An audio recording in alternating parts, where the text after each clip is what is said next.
سلام سلام حبوباتي، لو بليزير بور موا. اللهم صل وسلم وبارك على سيدنا محمد وعلى اله وصحبه اجمعين. راح نديروا اليوم مع بعض طبق فخوده فخسي.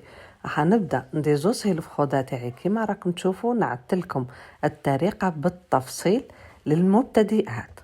راح نحي انا العظم تاعي هذا تاع الفخذ، نحاول ديزوسيه من الفوق هكا بالطرف كيما راكم تشوفوا.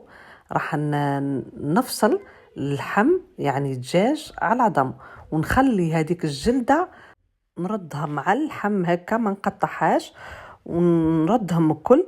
نقلبها من اللورا. هاي ليكم راح نقص درك العظم تاعي هكا ضربة زوز حتى نحيه خلا. هاي ليكم نحيته بسهولة. وراح نوريكم دوك الفخذ تاعي مديزوسي، خليت له غير الطرف تاع العظم هذاك من الفخذ من الفوق باش من بعد نحكموه عليه كيما نقولوا، نشدوه عليه باش نقدروا نحكموا الفخذ كلي عادي ما ديزوساش خلاص. ودركا زيد نقطعوا هكا ما بين هذيك اللحم تاع الفخذ. هاي ليكم ولا طبقه رقيقه خلاص.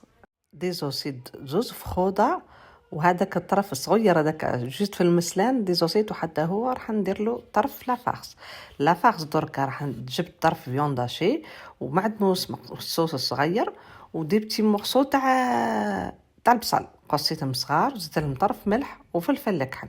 راح نخلطهم هكا مع بعضها مليح كيما راكم تشوفوا هكا. هاي ليكم دخلهم في بعضهم للمكونات، وراح نبدا نفرسي الفخوده تاعي.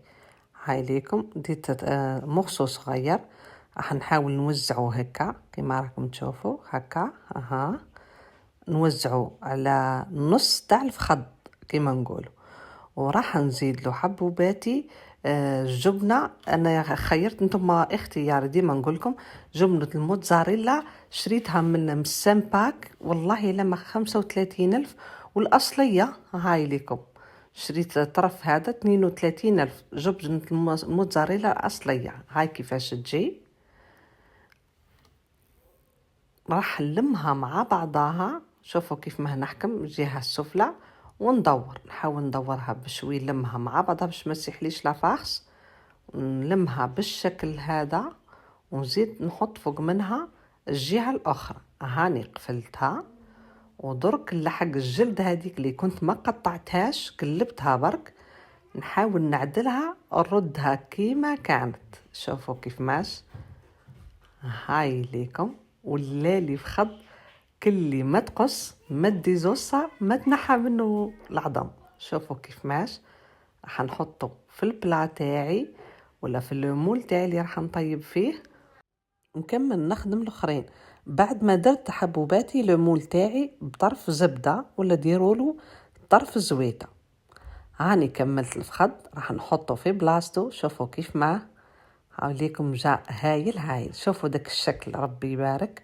ودركا بعد ما كملتهم فرصيتهم الكل راح نحاول نحي هذاك الريش الرقيق تاع الدجاج اللي ما يبانش. انا كنت غسلته ديجا بالخل، بصح الريش الرقيق هذاك ما تنحاليش. شوطته دركا ودرت له طرف زيت زيتونه، ودرت توابل الدجاج وحطيتهم في طرف زيت زيتونه، وراح نطليه كامل كما راكم تشوفوا باش ما ينشف ليش في الفور. هاو كيف ما حبوباتي نحاول نطليه نقيسه كامل.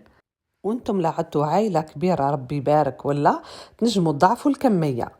ودركا حبوباتي راح نشعلوا الفور من الفوق من التحت يسخن على 180 درجه، ونحاول نفقدهم باش ما يتلهفوا ليش كي يطيبوا ما يتلهفوش. ودركا راح ندير لهم دي بتي مورسو هكا تاع الزبده باش يجيوني طريين في الطياب. هاوليكم وجدوا الفخوده تاعي. شوفوا داك الشكل حبوباتي وهذاك اللون الذهبي. شوفوا كيف ما جاو حاجه بريزونطابل تاع الصح. وراح نقصوا دركا مورسو هكا مع بعضنا. شوفوا كيف ما طاب يعني من الداخل من برا ما شاء الله. شهيتكم في الجنه. ولا عجبتكم لا فيديو وش نقولكم ديروا جيم، ديروا ابوني، وختامها مسك ان شاء الله. ونحبكم نموت عليكم. او بليزير حبوباتي. سلام سلام.